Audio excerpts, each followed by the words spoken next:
ব্রহ্মার কয়টি মাথা দেখি, দেবতাদেরকে চেনেন কিনা সবাই একটু দেখে নিন। ব্রহ্মার কয়টি মাথা? 4টি মাথা। খুব ভালো বলেছে। সৃষ্টিকর্তার 4টি মাথা।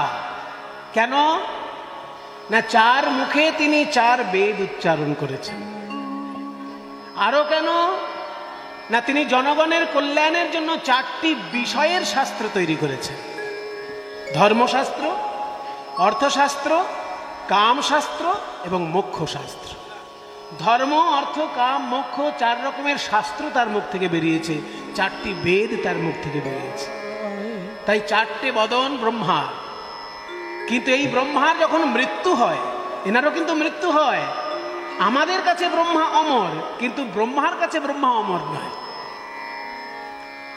কারণ আমাদের জীবনে তো একটাই যুগ যায়, আর ব্রহ্মার জীবনের মধ্যে দিয়ে অনেক যুগ পার হয়। কিন্তু এমন একটা সময় আসবে যে ব্রহ্মারও মৃত্যু ঘটবে। ব্রহ্মার একটা দিনের হিসেব বলে দিই, তাহলে আপনাদের মাথায় ঢুকে ঠিক ঠিক করে বসে যাবে সব।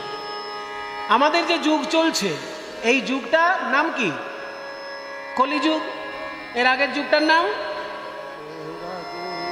দাপর যুগ। তার আগের যুগটার নাম ত্রেতা যুগ। তার আগের যুগটার নাম সত্য যুগ। সত্য যুগ, ত্রেতা, দাপর, কলি, সত্য, ত্রেতা, দাপর, কলি, সত্য, ত্রেতা, দাপর, কলি। এইরকম যদি 71 বার যায়, এই যে রাউন্ড সত্য, ত্রেতা, দাপর, কলি, সত্য, ত্রেতা, দাপর, কলি ঘুরে ঘুরে যদি 71 বার শেষ হয়, তবে একটা মন্বন্তর শেষ হয়। মানে একজন মনুর রাজত্বকাল সম্পূর্ণ হয়। এইরকম 14 জন মনুর রাজত্বকাল সম্পূর্ণ হলে তবে ব্রহ্মার একটা দিন শেষ হয়। 4টে যুগ 71 বার ঘুরলে তবে একটা মন্বন্তর, 14টা মন্বন্তর হলে তবে ব্রহ্মার একটা দিন শেষ হলো। এইরকম 360 দিন শেষ হলে ব্রহ্মার একটা বছর তৈরি হয়। এরকম 100 বছর ব্রহ্মার আয়ু। কাজেই আমাদের কাছে ব্রহ্মা অমর, কিন্তু ব্রহ্মার কাছে ব্রহ্মা অমর নয়। তার এখন বয়স চলছে 50 বছর 1 দিন। ব্রহ্মার 50 বছর পার হয়ে গেছে, আর 51 বছরের প্রথম দিনটা চলছে। প্রথম দিনটার মধ্যে 14টা মন্বন্তর হবে, তার মধ্যে 7 নম্বর মন্বন্তর চলছে। এখন যে মন্বন্তর চলছে সেটা 7 নম্বর, তার নাম বৈবস্বত মন্বন্তর।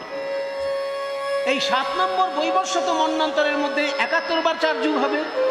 তার মধ্যে 28 নম্বর কলিযুগে আমরা বাস করছি। এর আগে 27 বার সত্য, ত্রেতা, দাপর, কলি, সত্য, ত্রেতা, দাপর, কলি, সত্য, ত্রেতা, দাপর, কলি হয়ে গেছে। কাজে আমাদের কাছে ব্রহ্মা অমর, কিন্তু ব্রহ্মার কাছে ব্রহ্মা 100 বছর পরে মরে। এখন ব্রহ্মার বয়স তার হিসেব অনুযায়ী 50 বছর 1 দিন। তার যখন 100 বছর হবে তার মৃত্যু হবে। এবার ব্রহ্মার আবার প্রমোশন হয়। কোন অফিসার যদি ঠিক ঠিক কাজ করতে পারে, তাহলে একটা সময়ে তার প্রমোশন হয়। তো ব্রহ্মার তার 100 বছরের মধ্যে যদি ঠিক ঠিক কাজ পরিচালনা করতে পারে, পরে আবার সে ব্রহ্মা হবে, তখন 4টে মাথার জায়গায় একটা মাথা জুড়ে যাবে। এইরকম চতুর্বদন ব্রহ্মা আছে, এইরকম শতবদনের ব্রহ্মা আছে, এইরকম সহস্র বদনেরও ব্রহ্মা আছে। তাই পদকর্তা বলছে যে চতুর্মুখ ব্রহ্মা বা শতমুখের ব্রহ্মা কেউই গৌরাঙ্গের কথা বলে শেষ করতে পারছে না। কত শত আনন আনন, কত চতুরানন,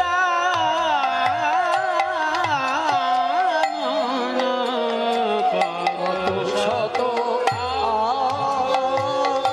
আনন, আর কত চতুরানন, বরণীয়া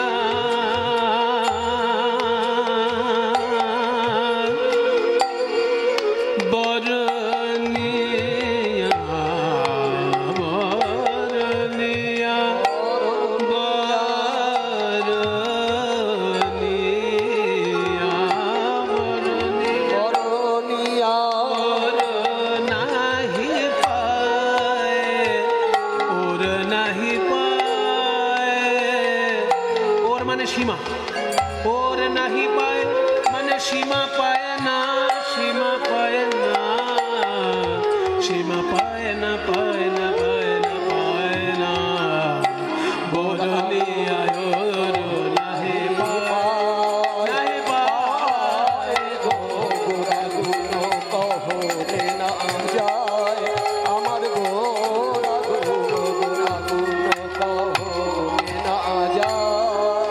গম বদলি সা মগ সনি দ,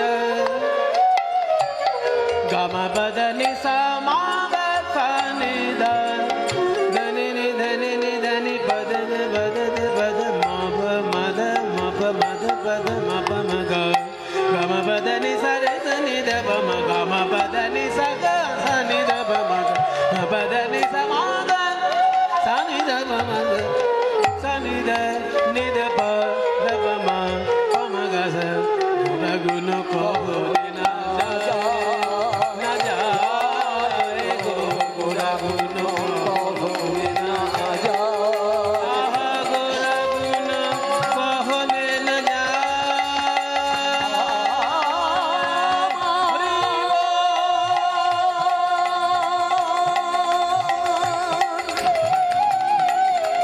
আমার গোরা গুণ আমার গোরা গুণ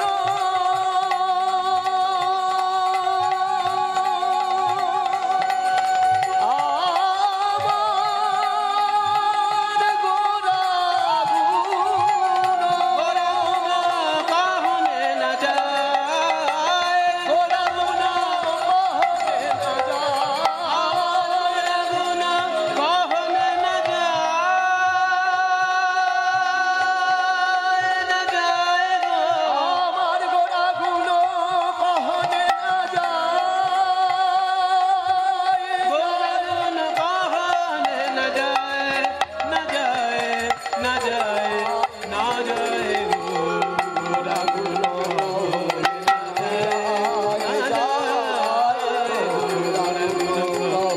কহনে গোরা গুণ কহ, কহনে গোরা গুণ কহলে না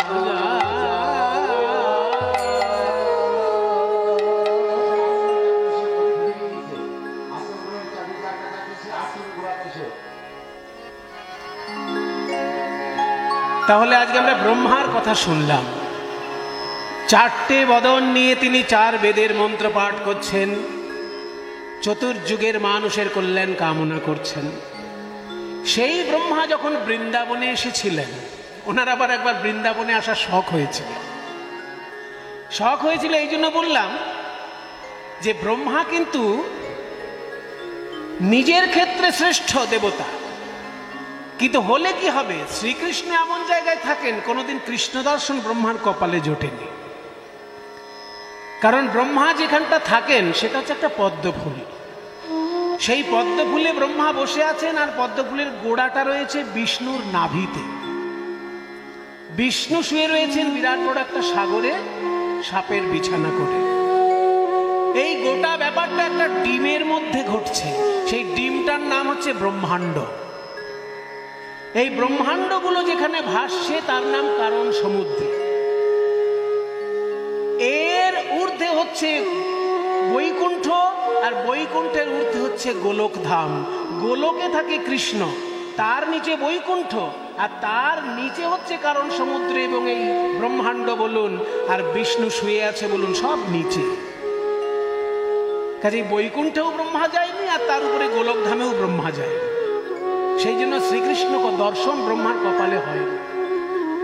নারদের কাছে খবর পেয়েছে যে শ্রীকৃষ্ণ নাকি গোলক থেকে নেমে এসে ভুলোকে লীলা করবে, অর্থাৎ বৃন্দাবনে এসে লীলা করবে গোলকের কৃষ্ণ। এই খবরটা সত্যি কিনা জানার জন্য ব্রহ্মা এসেছে বৃন্দাবনে। আর এসে দেখে কি, একদল ছেলে খেলা করছে গরু বাছুর নিয়ে, তার মধ্যে কালো মতন যে ছেলেটা, তার নাম নাকি কৃষ্ণ। আরে কেবার খেলা করছেন কৃষ্ণ, দেখতে কেমন লাগছে পদকর্তা বর্ণনা করছেন। খেলাটা রাম সুন্দর শ্যাম, মোহন মুরতি মধুর ঠাম, কাচনি পাচনি বেত্র বেনু মুরলি খুরলি গানরি। বড় লোফা তাহলে আরে কেবা খেলা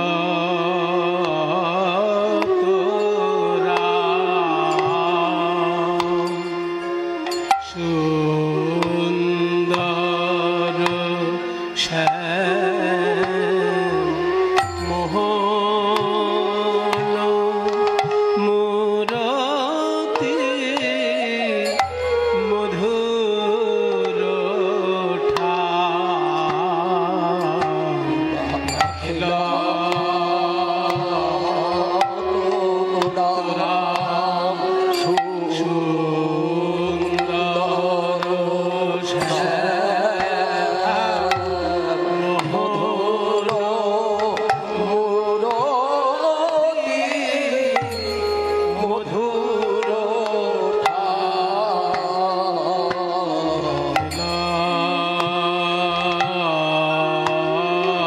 ঠাকুর আজি কি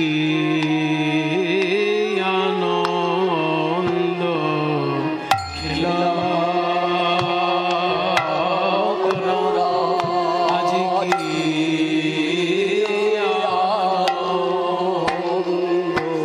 শ্রী যমুনার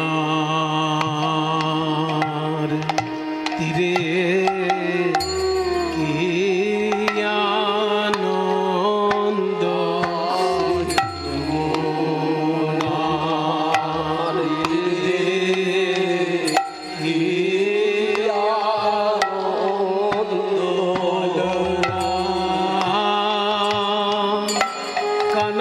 কানাই খেলা করে যমুনার তীরে কি আনন্দ ধীনা ধী ধী ধীনা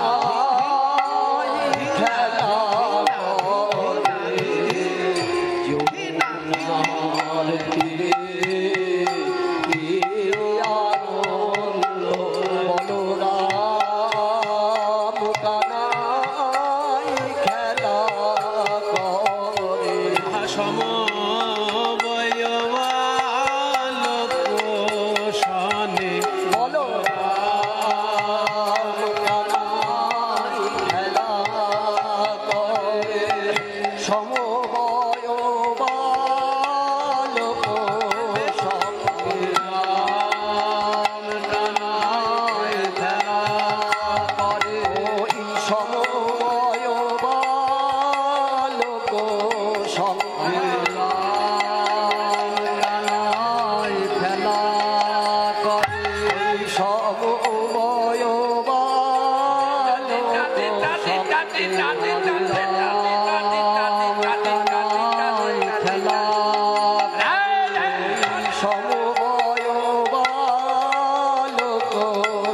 আমাদের রাম কানাই খেলা করে সমবয় বালক খেলা করে শ্রী যমুনার তীরালো করে সমবয় বালক সঙ্গে যমুনার তীরালোক সমবয় বালক সঙ্গে যমুনার তীরালো করে সমবয় বালক সঙ্গে আজ যমুনার তীরে কি আনন্দ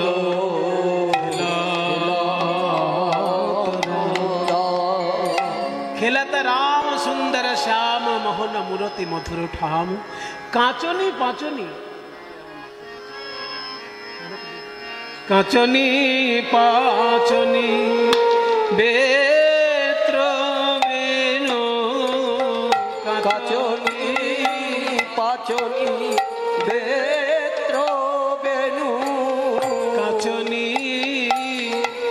আহামরি আহামরি মরি রে কাচনি পাচনি আহামরি আহা মরি মরি আহা যাই রে শোভার বলি হারি আহা মরি আহা মরি রে যাই রে শোভার বলি আহা মরি মরি রে যাই রে শোভার বলি আহামরি মরি মরি রে কাঁচনি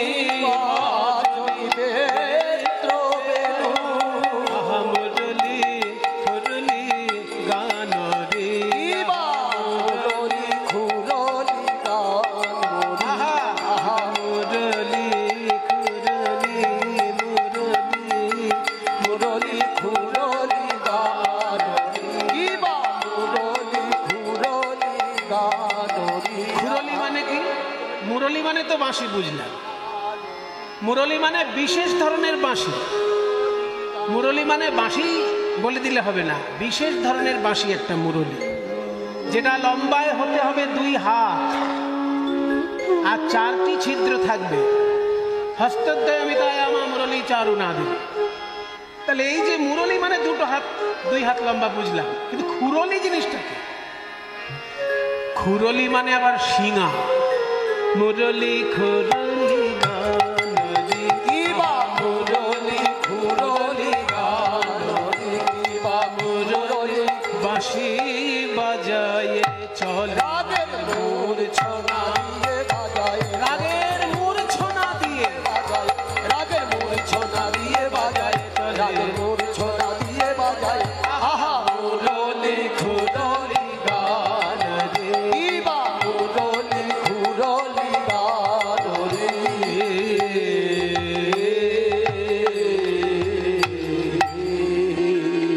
শ্রীকৃষ্ণের সঙ্গে যারা খেলা করছেন সেই বন্ধুদের নাম কি? শ্রীদাম, সুদাম, দাম, বসুদাম।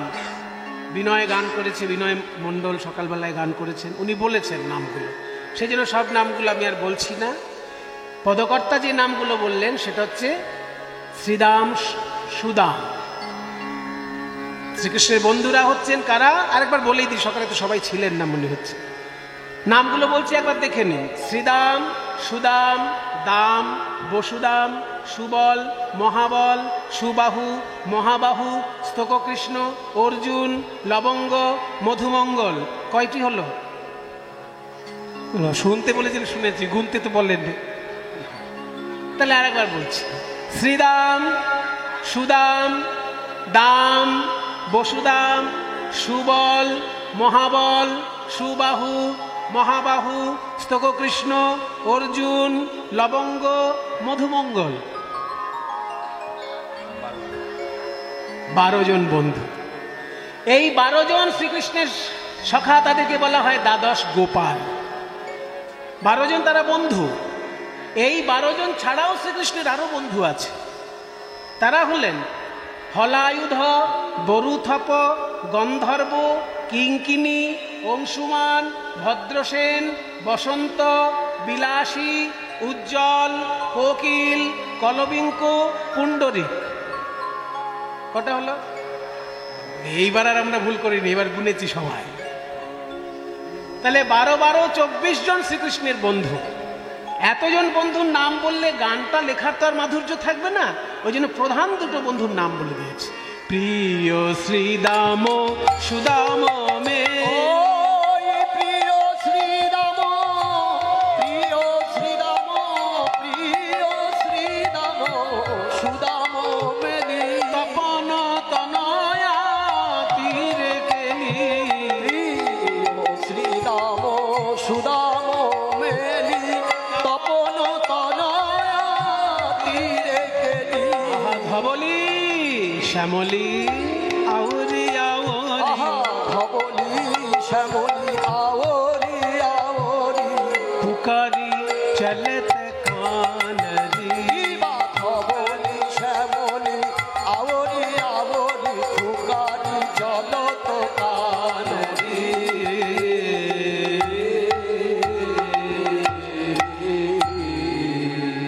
দেখতে কেমন?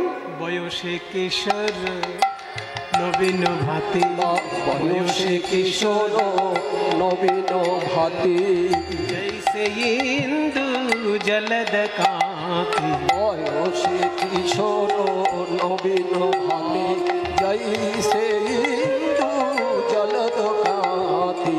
ইন্দু মানে চাঁদ, জলদ মানে মেঘ। শ্রীকৃষ্ণের শ্রী অঙ্গ যেন মেঘ, আর বদনটি যেন চাঁদ। যেন চাঁদ উঠেছে, যেন চাঁদ উঠেছে, ওই মেঘের পরে চাঁদ উঠেছে। ওই মেঘের পরে পরে চাঁদ উঠেছে। বদন দেখলে এই মনে হয় মেঘের পরে চাঁদ উঠেছে। ওই বদন দেখলে এই মনে হয় চারু চন্দ্রিকা গুঞ্জাহার, চারু চন্দ্রিকা গুঞ্জাহার। চারু ভানরি। আহা বদনে মদন ভানরি। যিনি আজকে খেলা করছেন শ্রীদাম সুদাম দাম্ব সুদামের সঙ্গে, ধবলি শ্যামলি গরু বাছুরের সঙ্গে, সেই শ্রীকৃষ্ণ কে জানো? রক্তহাড় মাংসে গড়া একটা মানুষের শরীরের মতো দেখতে হলে উনি সাধারণ কেউ নয়। উনি কে? আগম নিগম বেদ সার। আগম নিগম বেদ সার। আগম নিগম। আগম শাস্ত্র কাকে বলে? না যে শাস্ত্র শিবের মুখ থেকে বেরিয়েছে আর মা দুর্গার কানে প্রবেশ করেছে। আগতং শিব বক্তৃভ্য গতং চ গিরিজা মুখে, গতং চ গিরিজা শ্রুতৌ, মতং চ বাসুদেবস্য স আগম ইতি। অর্থাৎ শিবের মুখ থেকে বেরিয়ে মা দুর্গার কানে প্রবেশ করেছে, সেই শাস্ত্রের নাম আগম, অর্থাৎ তন্ত্রশাস্ত্র। যে কোনো তন্ত্রের গুরু হচ্ছেন শিব ঠাকুর, বক্তা হচ্ছেন শিব ঠাকুর। আর নিগম কাকে বলে? না যে শাস্ত্র ব্রহ্মার মুখ থেকে বেরিয়েছে, নারদের কর্ণে প্রবেশ করেছে, অর্থাৎ 18 পুরাণ, মহাভারত ইত্যাদি স্মৃতিশাস্ত্র। এগুলো হচ্ছে ব্রহ্মার শাস্ত্র নিগম। আর যেগুলো ব্রহ্মা শিবের শাস্ত্র নয়, ঋষিগণ সত্য দর্শন করে উপলব্ধি করে মুখ থেকে বলেছেন, সেগুলো হচ্ছে অপৌরুষেয় বেদ। সাক্ষাৎ ঈশ্বর যখন মন্ত্ররূপে নেমে এসেছেন, তার নাম বেদ শাস্ত্র। তাহলে শিবের শাস্ত্র আগম, ব্রহ্মার শাস্ত্র নিগম, আর সাক্ষাৎ ঈশ্বর রূপে বেদ। এই 3 রকম শাস্ত্রের সার তত্ত্ব যিনি, তিনি আজকে খেলা করছেন।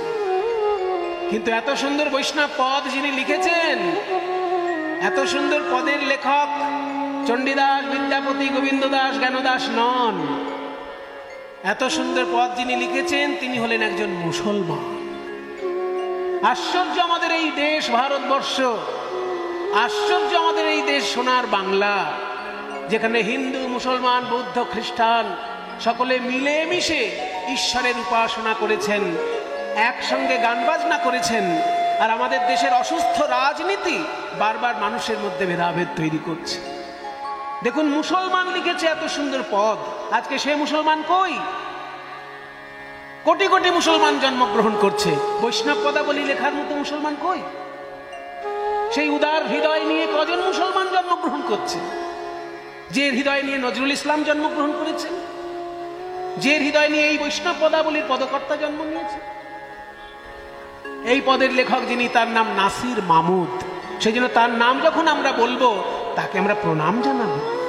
নাসির মাহমুদ করো তয়া, নাসির মাহমুদ করো তয়া। নাসির মাহমুদ বলে, আমি ওই চরণে শরণ নিলাম। নাসির মাহমুদ, আমি ওই চরণে শরণ নিলাম। যেন চরণ ছাড়া করো না হে। আমি ওই চরণে শরণ নিলাম, চরণ ছাড়া করো না হে। আমি ওই চরণে শরণ নিলাম, চরণ ছাড়া করো না হে। ওই নাসির মাহমুদ করো দয়া, চরণে শরণ দান রে। চরণে শরণ দান রে।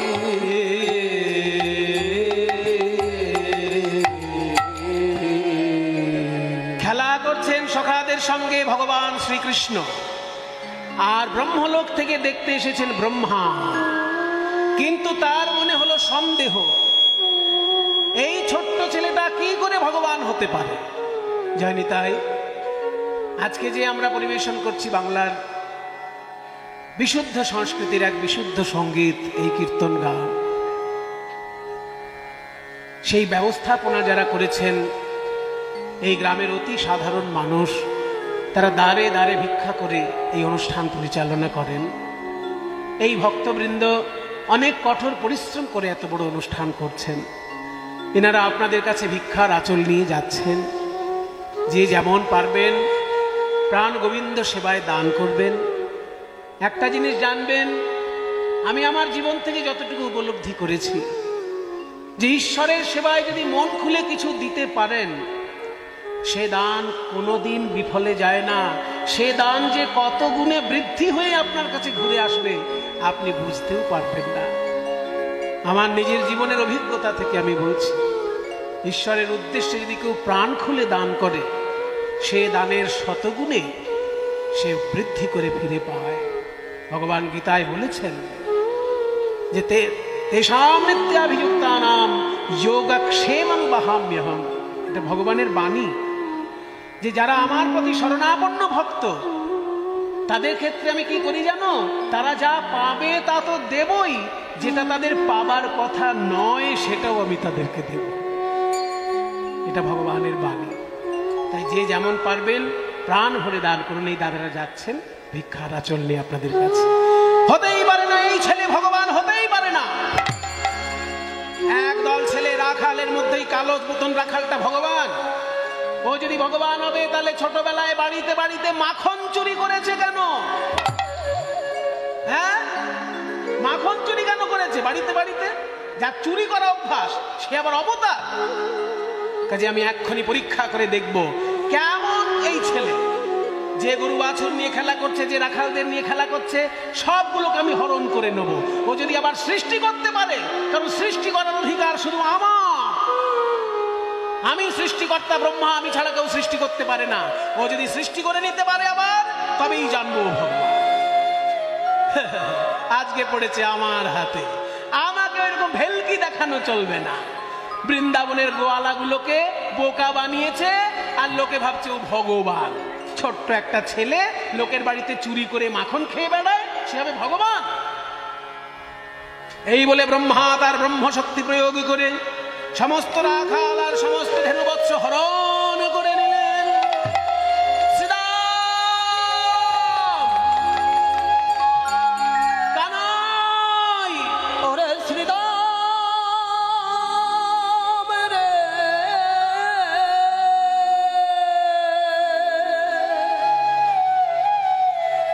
আমার শ্রীরাম তো ওইখানে দাঁড়িয়ে ছিল। কোথায় গেল, কোথায় গেল আমার শ্রীরাম? ধবলি, শ্যামলি, কাউকে তো দেখতে পাচ্ছি না। কোথায় গেল এরা? হঠাৎ করে সবকিছু হরণ করে নিয়েছে ব্রহ্মা, কি করে বুঝবেন গোবিন্দ? কিন্তু তিনি হঠাৎ যখন চিন্তা করলেন কে আমার এই সমস্ত কিছু হরণ করলো, গভীর চিন্তায় যখন ডুবে গেলেন, ভগবান অমনি নিজেকে উপলব্ধি করলেন, আমি তো শুধুমাত্র নন্দনন্দন যশোদানন্দন নই। আমি কে? শাস্ত্রে বলছে ঈশ্বর পরম কৃষ্ণ সচ্চিদানন্দ বিগ্রহ। আমি তো সেই পরমেশ্বর, আমার ইঙ্গিতে সমস্ত কিছু সৃষ্টি স্থিতি প্রলয় হয়। ও ব্রহ্মলোক থেকে ব্রহ্মা এসে আমার সবকিছু হরণ করেছে। আমিও দেখিয়ে দেব ব্রহ্মাকে আমি কি করতে পারি। এই বলে গোবিন্দ নিজ অঙ্গ থেকে সৃষ্টি করলেন শ্রীরাম, সুদাম, দাম, বসুদাম। নিজ অঙ্গ থেকে সৃষ্টি করলেন ধবলি, শ্যামলি, পিয়ালি, মঙ্গলি, কমলি, ধেনু, বৎস, সখা। ব্রহ্মা কিন্তু সবকিছু হরণ করে চলে গিয়েছে, ফিরে দেখেনি মাঠে কি হলো। শ্রীকৃষ্ণ যে আবার সবকিছু সৃষ্টি করে নিয়ে উত্তর গোষ্ঠে বাড়ি এসেছেন, সেটা ব্রহ্মা জানে না। এবার অন্যান্য দিন যে কাণ্ড ঘটে আজকে কিন্তু তা ঘটছে না। আজকে বলরাম দাদা কিন্তু গোষ্ঠে যায়নি। একটা ব্যাপার খেয়াল করুন, মনে করিয়ে দিচ্ছি, বলরাম কিন্তু আজকে গোষ্ঠে যায়নি। সেই জন্য বলরামকে হরণ করেনি ব্রহ্মা, বলরাম বাড়িতেই ছিল। সে দেখছে কি অন্যান্য দিন শ্রীরাম সুদামের মায়েরা আগে কৃষ্ণকে কোলে নেয়, তারপর নিজের ছেলেকে কোলে নেয়। কারণ শ্রীরাম সুদামের মায়েরা কৃষ্ণকে খুব ভালোবাসে, তো ওরা ভাবে যে আমার ছেলেকে তো বাড়িতে সারাক্ষণই দেখবো, গোপালকে তো আর বারবার দেখতে পাবো না, ওকে একবার কোলে নেয়। তাই আগে গোপালকে কোলে নেয়, তারপর নিজের ছেলেকে কোলে নেয়। কিন্তু আজকে সব মায়েরা কৃষ্ণকে বাদ দিয়ে যে যার ছেলেকে কোলে নিচ্ছে। গরুগুলো পর্যন্ত অন্যান্য দিন নিজের বাছুরের দুধ খাওয়ার আগে গোপালের জন্য দুধ দোয়াতে দেয়। কিন্তু আজকে দেখা যাচ্ছে বাছুরগুলো এসে সরাসরি বাটে মুখ দিচ্ছে, কোনো গরু কিছু বলছে না। কৃষ্ণকে দুধ দেওয়ার আগেই বাছুরকে দুধ খেতে দিচ্ছে গরুগুলো। এই দুটো দৃশ্য বলরামের অবাক লাগলো। বলরাম বলছে, ভাই কানাই, কোনোদিন যা ঘটে না আজকে কেন তা ঘটছে? অন্যান্য দিন সবাই তো আগে তোকে কোলে করে, তারপর নিজের ছেলে মেয়েকে কোলে করে, আজকে কি দেখছি? দাদা, আগে থেকে কিচ্ছু বলো না। আজকে স্বয়ং ব্রহ্মা এসেছিল গোষ্ঠলীলায়, তুমি তো যাওনি? ব্রহ্মা এসে আমার ধেনু বৎস রাখাল সব হরণ করে নিয়েছে। কানাই, হ্যাঁ দাদা, তুমি কিছু ক্ষতি করো না ব্রহ্মার, যা করার আমি করব। এইরকম একটা বছর ধরে ভগবান নিজেই শ্রীদাম সুদাম নিজেই ধেনু বৎস হয়ে গোষ্ঠে যাচ্ছেন আর গোষ্ঠ থেকে আসছেন, এক বছর। এখানে একটা প্রশ্ন থাকছে, কিন্তু প্রশ্ন হলো, অন্যান্য লীলায় যখনই শ্রীকৃষ্ণ বিপদে পড়েছেন যোগমায়াকে স্মরণ করেছে, তাহলে আজকে কেন শ্রীকৃষ্ণ যোগমায়াকে বললেন না আমাকে গরু বাছুর বানিয়ে দাও, আমাকে শ্রীদাম সুদাম বানিয়ে দাও? আর সরাসরি নিজেই কেন শ্রীদাম সুদাম, নিজেই কেন গরু বাছুর হলেন? আরেকটি কথা, সেদিনকে কিন্তু গরুরা যায়নি মাঠে, শুধু বাছুরগুলো গেছিল। সেই জন্য গরুগুলো বাড়িতে ছিল বলে গরু হরণ করতে পারেনি, বাছুরগুলো কৃষ্ণ, গরুগুলো কৃষ্ণ নয়। এবার এখানে উত্তরটা হলো এই, যে যখন শ্রীকৃষ্ণের জন্ম হয়েছিল তখন শ্রীরাম সুদামের মায়েরা ভেবেছিল ওই কৃষ্ণ যদি যশোদার ছেলে না হয়ে আমার ছেলে হতো, আমার কোলের মধ্যে ঘুমাতো আর আমি তাকে দুগ্ধ পান করাতাম। কিন্তু পরের ছেলেকে নিয়ে তো আর বারবার কোলে টেনে দুগ্ধ পান করানো যায় না, এটা একটা কেমন লাগে, লজ্জা লাগে, অসম্মান লাগে। এমনকি গরুগুলো পর্যন্ত ভেবেছিল কৃষ্ণ যদি আমার বাছুর হতো, আমার বাঁট থেকে দুধ খেত আর আমি আর গা চেটে চেটে দিতাম। এই যে গরুগুলো মনোবাসনা করেছিল আর শ্রীরাম সুদামের মায়েরা কৃষ্ণকে ছেলে রূপে কামনা করেছিল, এই সমস্ত মায়ের মনোবাসনা পূর্ণ করার জন্য আজকে শ্রীকৃষ্ণ নিজেই হয়েছে শ্রীদাম সুদাম দাম বসুদাম, আর নিজেই হয়েছে বাছুর। তাই বাছুর রূপে শ্রীকৃষ্ণই দুগ্ধ পান করছেন এক বছর ধরে গরুগুলো। এক বছর পর যখন ব্রহ্মা এসেছে, এসে দেখে একই, দেখে যেমন ব্রজ তেমন আছে, যেমন ব্রজ তেমন আছে, ওই শ্রীদাম সুদাম দাম বসুদাম ধবলি শ্যামলি আদি শ্রীরাম সুদাম দাম সুদাম ধবলি শ্যামলি আদি শ্রীরাম সুদাম দাম সুদাম ধবলি শ্যামলি আদি, দেখে যেমন ব্রজ তেমন আছে। আমি যে বৃন্দাবনে এসেছিলাম, ধেনু বৎস হরণ করেছিলাম, রাখাল হরণ করেছিলাম, তাদেরকে তো আমি এখনো সঙ্গে আনিনি। তবে এখানে নতুন রাখাল, নতুন বৎসকুল কেন দেখছি? কে সৃষ্টি করলো এদেরকে?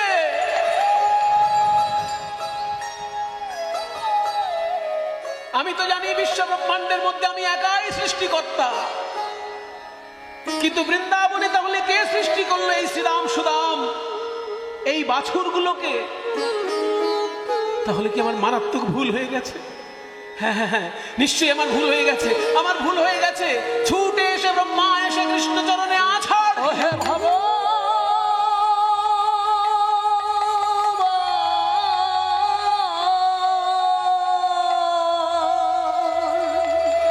ব্রহ্মার চারটি মাথা একসঙ্গে কৃষ্ণের দুটি পায়ে লুটিয়ে পড়ল।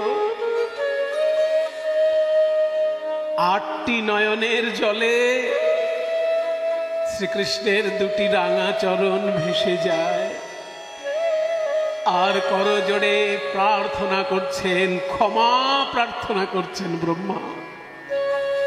সবাই একটু হাত জোড় করে বসুন, আমরাও একটু স্তব পাঠ শুনে নেব। ব্রহ্মা আমাদের সকলের যিনি সৃষ্টিকর্তা, যখন আহ্নিক করতে হয় নাভিতে হাত দিয়ে ব্রহ্মাকে চিন্তা করতে হয়, কারণ আমাদের সৃষ্টিটা, আমাদের জন্মটা নাভির সঙ্গে সম্পর্কযুক্ত। ওই জন্য বিষ্ণুকে প্রণাম করার সময় হৃদয়ে হাত দিতে হয়, শিবকে প্রণাম করার সময় মাথায় হাত দিতে হয়, আর ব্রহ্মাকে প্রণাম করার সময় নাভিতে হাত দিতে হয়। কারণ নাভি থেকেই, মায়ের নাভি থেকেই আমাদের নাভির সঙ্গে সম্পর্ক। ব্রহ্মা করজোড়ে স্তব করছেন শ্রীকৃষ্ণ চরণে। ওম কৃষ্ণায় বাসুদেবায় হরয়ে প্রণতাত্মনে প্রণত ক্লেশনাশায় গোবিন্দায় নমো নমঃ।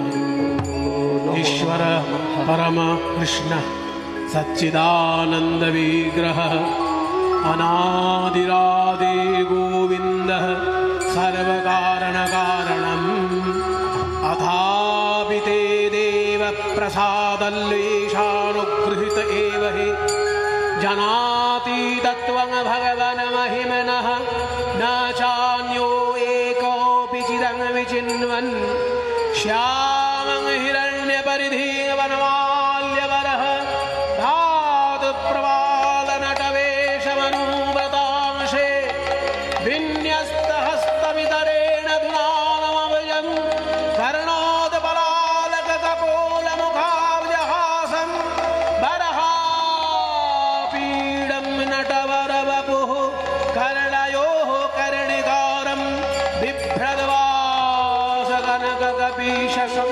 वैजयन्तीं च मालां रन्ध्रान् वेणूरधरसुधया पूरयन् गोपवृन्दैः वृन्दारण्यं वरवरवदं प्राविशद् गीतकीर्तिः दीपाचिरेव हि दशान्तरमभ्युपेत्य दीपायते विवृतिहेतुसमानधर्मा यस्तादृगेव च हि विष्णुवतया विभाति गोविन्दमादिपुरुषं तमहं